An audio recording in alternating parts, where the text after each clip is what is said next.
Assalamualaikum warahmatullahi wabarakatuh. Selamat pagi anak-anak, apa kabarnya hari ini? Semoga baik-baik saja ya. Sebelum mengawali pembelajaran hari ini, marilah kita berdoa. Bismillahirrahmanirrahim. Pada kesempatan hari ini, kita akan belajar untuk menemukan informasi dari teks bacaan. Perhatikan baik-baik ya, bagaimana langkah-langkah dalam menemukan informasi. Kemudian, contoh untuk menuliskan informasi yang terdapat pada teks bacaan. Nah, anak-anak, kita akan belajar mencari informasi penting dari teks. Nah, sebelum mencari informasi penting dari teks, kita harus tahu dulu informasi itu apa. Nah, anak-anak, informasi adalah sekumpulan fakta yang menggambarkan sebuah peristiwa atau kejadian tertentu. Jadi, informasi dapat membuat seseorang mengetahui atau memahami suatu hal. Salah satu cara memperoleh informasi adalah dengan membaca teks dengan cermat. Mencoba menggali informasi dari sebuah teks non-fiksi. Bagaimana caranya? Ikuti langkah-langkah berikut ya. Yang pertama, pastinya kita harus membaca teks tersebut secara berulang. Yang kedua, membuat pertanyaan dan mencoba untuk menjawabnya. Yang ketiga, membuat peta pikiran dari teks tersebut. Nah, anak-anak, untuk dapat membuat kalimat pertanyaan yang baik, kita harus memperhatikan dua hal dulu. Yang pertama adalah macam-macam kata tanya dan fungsinya. Yang kedua, ciri-ciri kalimat tanya yang baik. Simak penjelasan Miss Irin ya. Anak-anak masih ingat adik Simba? Adik Simba yang sudah kita pelajari di kelas 4. Adik Simba adalah akronim dari macam-macam kata tanya. Kalian masih ingat? Wah, hebat sekali kalian. Adik Simba terdiri dari huruf A. Apa? Apa menanyakan keadaan atau perbuatan. Di mana itu temannya kemana dan dari mana. Pastinya untuk menanyakan tempat. Kapan? Untuk menanyakan waktu. Kemudian kita ke Simba. Siapa? Menanyakan pelaku atau orang. M. Mengapa? Untuk menanyakan alasan atau sebab. Bagaimana? Untuk menanyakan cara atau proses. Ditambah satu lagi. Berapa? Untuk menanyakan jumlah. Nah, setelah kalian tahu apa saja kata tanya yang bisa kita gunakan, kita juga harus tahu ciri-ciri kalimat tanya yang baik. Apa saja ya? Yang pertama, diawali dengan kata tanya. Kedua, diakhiri tanda tanya. Ketiga, intonasi pada akhir kalimat turun. Dan yang terakhir, pastinya tidak ambigu atau bermakna ganda, sehingga orang yang menjawabnya tidak akan kebingungan. Begitu anak-anak. Mencari informasi penting dari teks berikut. Baik, kita akan membaca bersama-sama paragraf ini ya, tentang wisata hutan desa Bumi Gemilang, yaitu judulnya. Judulnya adalah Wisata Hutan Desa Bumi Gemilang. Desa Bumi Gemilang terkenal akan sumber daya alam hutan yang berlimpah. Namun, hutan ini sangat sunyi. Selama bertahun-tahun, penduduk Desa Bumi Gemilang mencari kayu bakar sebagai mata pencaharian di hutan ini. Kegiatan penduduk yang secara terus-menerus tersebut membuat beberapa pemuda jenuh.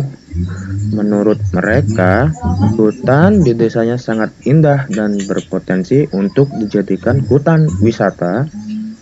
Pepohonan pinus yang rimbun, udara yang sangat sejuk, serta pemandangan yang indah menjadi alasan utama mereka ingin mengubah hutan tersebut menjadi wisata hutan. Awalnya, ide dari beberapa pemuda desa tersebut tidak disetujui oleh penduduk lainnya.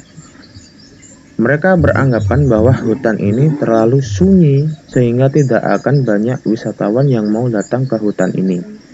Namun, Danar, salah satu penggerak pemuda desa tersebut, tidak kehilangan akal.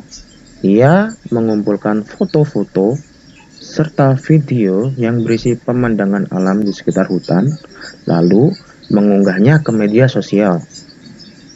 Respon sangat baik diterima masyarakat. Masyarakat mulai berdatangan menuju hutan.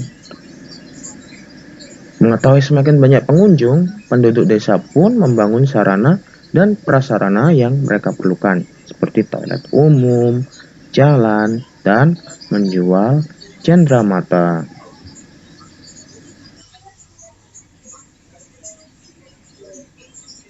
Nah, anak-anak, selanjutnya ini adalah contoh peta pikiran yang sesuai dengan teks wisata hutan desa Bumi Gemilang yang tadi kita baca bareng-bareng ya, yang kita baca bersama. Jadi ini adalah judul teks, kemudian kita menggunakan pertanyaan tadi seperti apa, di mana, kapan, siapa, mengapa, dan bagaimana. Seperti ini ya. Apa yang diusulkan untuk dibuat di Desa Bumi Gemilang?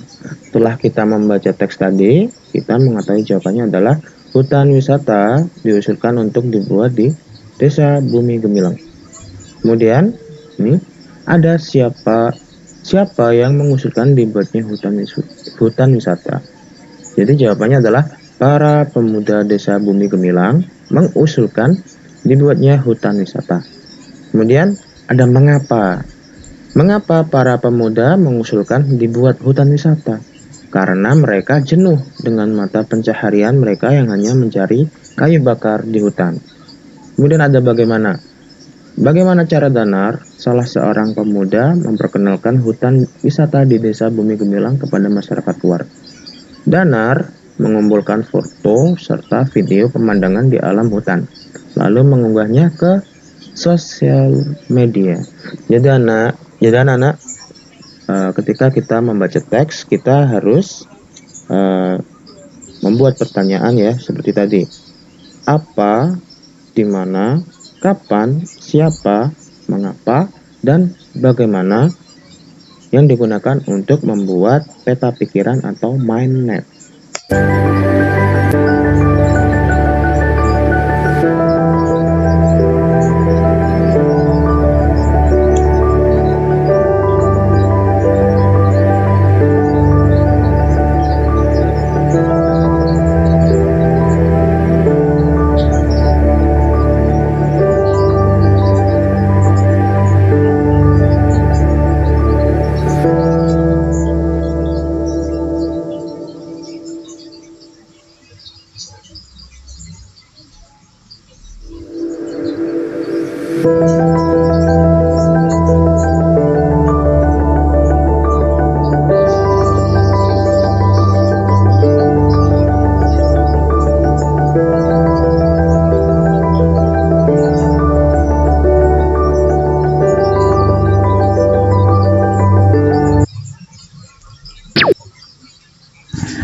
Pertanyaannya adalah sebagai berikut. Jangan lupa ya, tugasnya kalian tulis di buku tulis bahasa Indonesia, kemudian diberi nama, kelas, dan tanggal.